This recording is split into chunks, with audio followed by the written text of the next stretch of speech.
న్యాయాధిపతుల గ్రంథము 7వ అధ్యాయము. అప్పుడు యెరుబ్బయలు అనగా గిద్యోనును అతనితోనున్న జనులందరును వేకువను లేచి హరోదు బావి యొద్ద దిగగా, లోయలోని మోరే కొండకు ఉత్తరముగా మిద్యానీయుల దండుపాలెము వారికి కనపడెను. యెహోవా, నీతో ఉన్న జనులు ఎక్కువ మంది, నేను వారి చేతికి మిద్యానీయులను అప్పగింప తగదు. ఇశ్రాయేలీయులు నా బాహుబలము నాకు రక్షణ కలుగజేసిననుకొని నామీద అతిశయింతురేమో. కాబట్టి నీవు ఎవడు భయపడి వణుకుచున్నాడో వాడు త్వరపడి గిలాదు కొండ విడిచి తిరిగి వెళ్ళవలెనని జనులు వినునట్లుగా ప్రకటించుమని గిద్యోనుతో సెలవిచ్చెను. అప్పుడు జనులలో నుండి 22,000 మంది తిరిగి వెళ్ళిపోయిరి.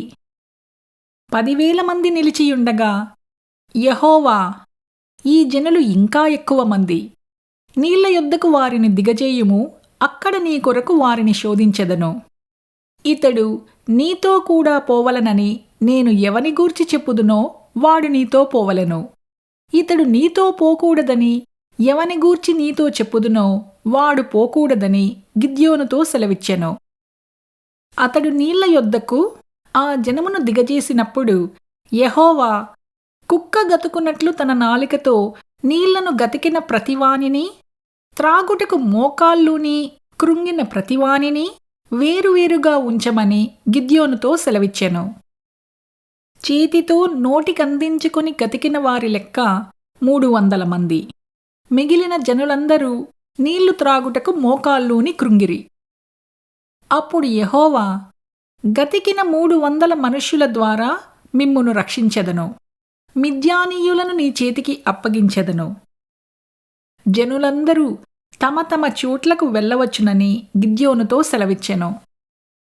ప్రజలు ఆహారమును బూరలను పట్టుకొనగా అతడు ప్రజలందరినీ తమ గుడారములకు వెళ్ళనంపెను కాని ఆ 300 మందిని నిలుపుకొనెను. మిద్యానీయుల దండు లోయలో అతనికి దిగువగా ఉండెను. ఆ రాత్రి యెహోవా అతనితో ఇట్లనెను, నీవు లేచి దండు మీదికి పొమ్ము, నీ చేతికి దానినప్పగించెదను. పోవుటకు నీకు భయమైన ఎడల నీ పనివాడైన పూరాతో కూడా దండుకు దిగిపొమ్ము. వారు చెప్పుకొనుచున్న దానిని వినిన తరువాత నీవు ఆ దండులోనికి దిగిపోవుటకు నీ చేతులు బలపరచబడునని చెప్పగా, అతడును అతని పనివాడైన పూరాయును ఆ దండులోనున్న సన్నద్ధుల యొద్దకు పోయిరి. మిద్యానీయులును అమాలేకీయులును తూర్పువారును లెక్కకు మిడతల వలె ఆ మైదానములో పరుండియుండిరి. వారి ఒంటెలు సముద్రతీరమందున్న ఇసుక రేణువుల వలె లెక్కలేనివై ఉండెను. గిద్యోను వచ్చినప్పుడు ఒకడు తాను కనిన కలను తన చెలికానికి వివరించుచుండెను. ఎట్లనగా, నేనొక కలగంటిని. అదేమనగా, యవల రొట్టె ఒకటి మిద్యానీయుల దండులోనికి దొర్లి ఒక గుడారమునకు వచ్చి దాని పడగొట్టి తల క్రిందు చేసినప్పుడు ఆ గుడారము పడిపోయెనని చెప్పెను.